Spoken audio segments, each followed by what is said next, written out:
Jiddu Krishnamurthy sir intelligence को बहुत ही अलग तरीके से देखते थे। For him the highest form of intelligence is observation without judgement. Like we all are biased for our class, for our culture, for our religion, for our caste. और जब हम किसी दूसरे को देखते भी हैं तो उन चीज़ों का फिल्टर लगा के, उन बायसनेस का फिल्टर लगा के उसको देखते हैं। लेट्स से कि अगर ये हमारी कास्ट का नहीं है तो इसने कुछ अच्छा नहीं बोला होगा। मैं थीस्ट हूँ, अगर ये एथीस्ट है तो एथीस्ट की बात सही कैसे हो सकती है, या कोई एथीस्ट है तो वो कहेगा थीस्ट की बात सही कैसे हो सकती है।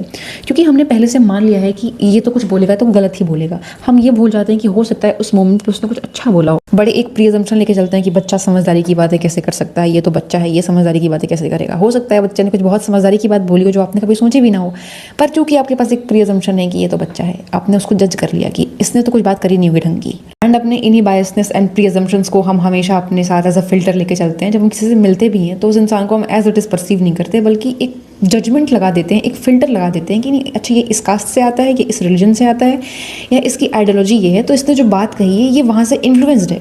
हम एज इट इज़ उसकी बात को सुन नहीं पाते।